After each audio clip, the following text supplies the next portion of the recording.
Le sfide non sono tutte uguali. Questa volta vince la terza.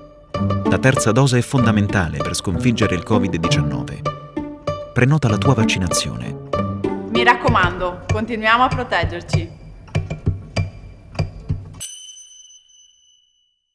Sì, ringrazio Federica Pellegrini perché mi ha detto subito di sì e c'è questo spot che promuove la terza dose, perché comunque questa è la grande sfida. La terza dose dà una carica, diciamo, di immunità che sembra sia utile per salvaguardare la salute anche di più cagionevoli, e quindi si parte con questo spot che assolutamente va in questa direzione.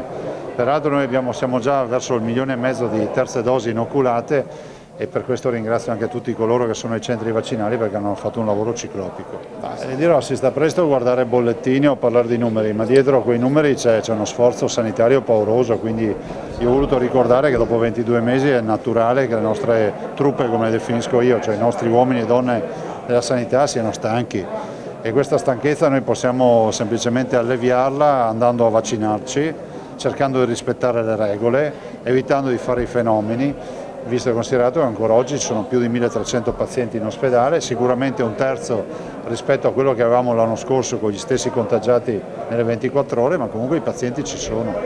E penso che noi abbiamo il dovere di dare il nostro contributo ai nostri operatori, e il contributo lo si dà, ripeto, rispettando le regole e vaccinandosi. Ma dico che quest'anno, avendo un modello diverso rispetto a quello dell'anno scorso, è bene che se questa scelta deve essere fatta a livello nazionale, perché comunque davanti a questa variante penso che la scelta nazionale sia fondamentale. Cercheremo di capire anche nelle prossime ore, visto e considerato che il governo ha convocato un tavolo, e quindi ci diranno quali sono le loro idee e noi diremo le nostre, ovviamente. Guardi, intanto noi tifiamo sempre perché la zona arancione non arrivi. Se è vero che chi ha il Super Green Pass non avrà restrizioni, è altrettanto vero che comunque è sempre una zona arancione. Zona arancione vuol dire arrivare al 30% di occupazione nell'area medica, oggi siamo al 17%, quindi a breve non può arrivare. Ovviamente in una ventina di giorni si potrebbe anche palesare una zona arancione. I cittadini devono rispettare le regole, evitare di uscire o andare a cene se sono raffreddati, hanno mal di gola, hanno sintomi strani, magari perdono l'olfatto, perdono il gusto.